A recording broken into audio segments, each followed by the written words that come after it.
স্বৈরাচার শেখ হাসিনার আওয়ামী লীগ সরকারের সময়ে বিভিন্ন নির্যাতন, খুন, গুম, বৈষম্য এবং অত্যাচারের শিকার হয়ে দেয়ালে যখন সাধারণ মানুষের পিঠ ঠেকে গিয়েছিল, তখন মানুষকে বাঁচানোর নতুন স্বপ্ন দেখিয়ে ছাত্রদের নেতৃত্বে শুরু হয়েছিল আন্দোলন, যা পরবর্তীতে সরকার পতনের আন্দোলনে রূপ নেয় এবং শেষ পর্যন্ত সেই আন্দোলনে শেখ হাসিনার পতন হয়।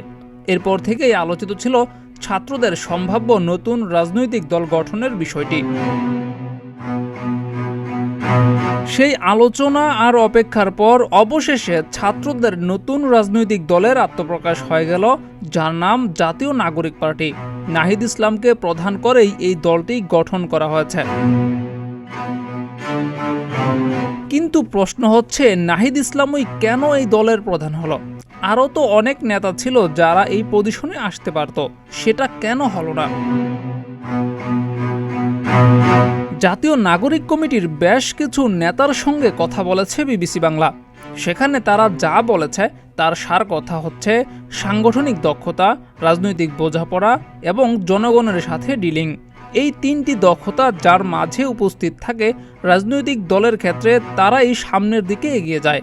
নাহিদ ইসলামের মাঝে এই তিনটি বিষয় উপস্থিত ছিল। নাহিদ সবার জন্য ছাতার মতো, রাজনীতি এবং জনগণের মেলবন্ধনটা তিনি ভালোভাবে প্লে করতে পারেন।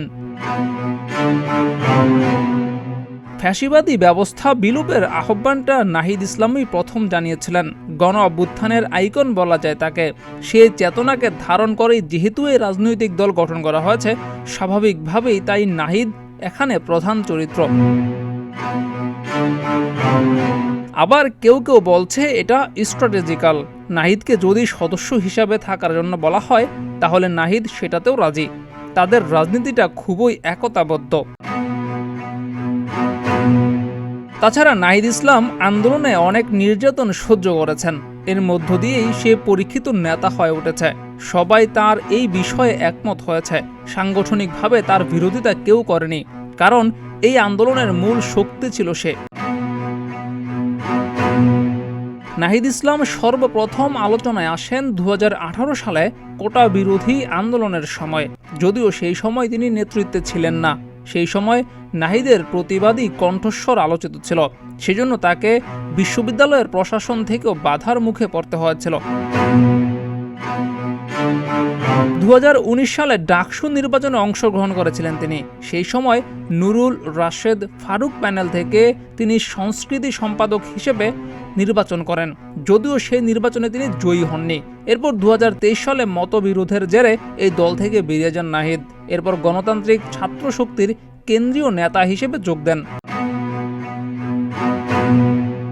এরপরই আসে আলোচিত 2024 এবং এই 24-এর অভ্যুত্থানে প্রধান সমন্বয়ক হিসেবে ভূমিকা পালন করেন নাহিদ। আগস্টে শহীদ মিনারে শেখ হাসিনার সরকারের পতনের এক দফা ঘোষণা করেছিলেন এই নাহিদ ইসলাম। জিয়াউর রহমান, প্রতিদিনের বাংলাদেশ।